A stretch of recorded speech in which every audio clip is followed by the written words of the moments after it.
Hello, and welcome to Day by Day True Crime Stories, the podcast where we explore a different crime or justice milestone from this day in history. I'm your host, Kona Gallagher, and today is October 21st.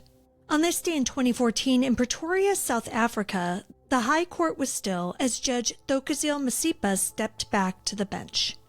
At the defense table, Oscar Pistorius, once the hero of two Olympics, a global icon with carbon fiber prosthetic legs, stared straight ahead.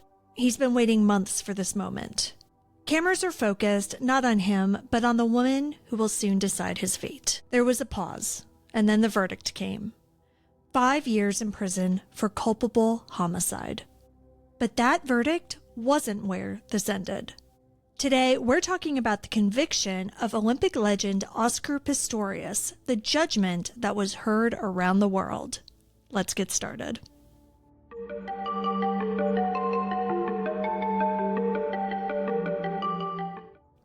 This story, of course, didn't start with the sentencing. Instead, we have to go back to Valentine's Day 2013, just after 3 a.m.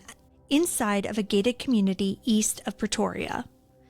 On that night, neighbors woke up to shouting. Then they heard 4 sharp gunshots in quick succession. Inside of Oscar Pistorius' bathroom, 4 bullets tore through a locked toilet door.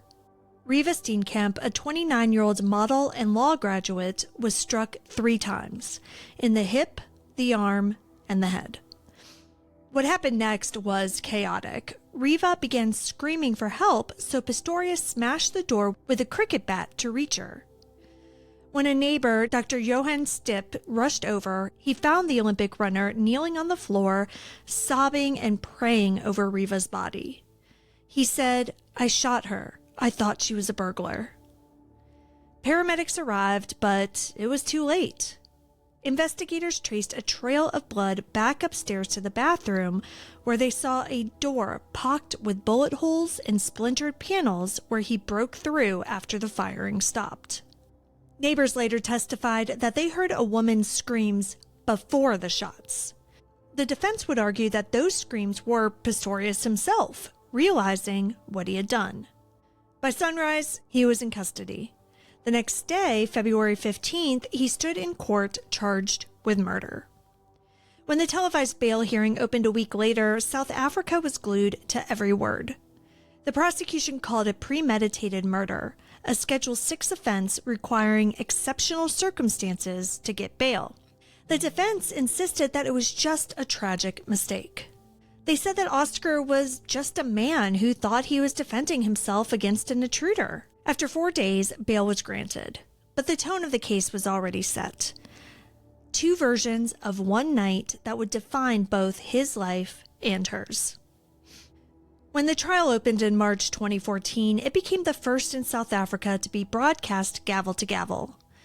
The prosecution's argument was simple. No reasonable person would fire 4 shots through a closed door without knowing who is behind it. But the defense described a man living in constant fear. Oscar was vulnerable, impulsive, and convinced that a stranger was in his home while Reeva slept in bed. For 5 months, Judge Masipa listened to the witnesses, experts, and Pistorius himself, who broke down repeatedly on the stand. On September 12, 2014, she delivered her verdict. Not guilty of murder, but guilty of culpable homicide, South Africa's equivalent to manslaughter.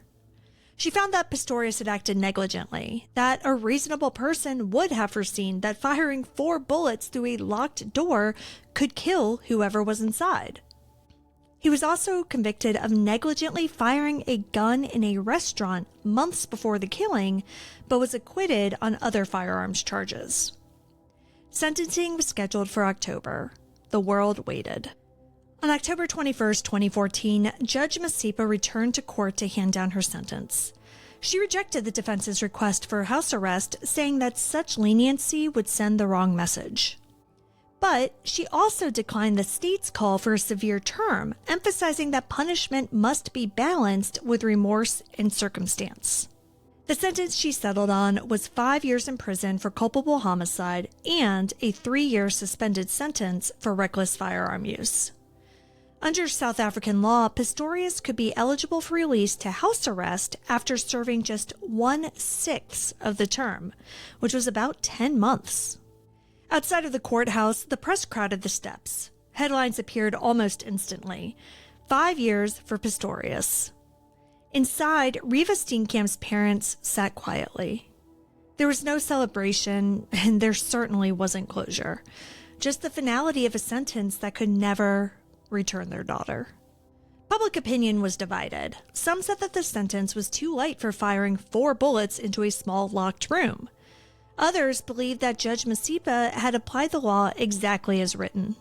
But prosecutors weren't finished. They appealed, arguing that Masipa had misunderstood dolus eventualis, the doctrine that if a person foresees the possibility of killing and acts anyway, that constitutes murder.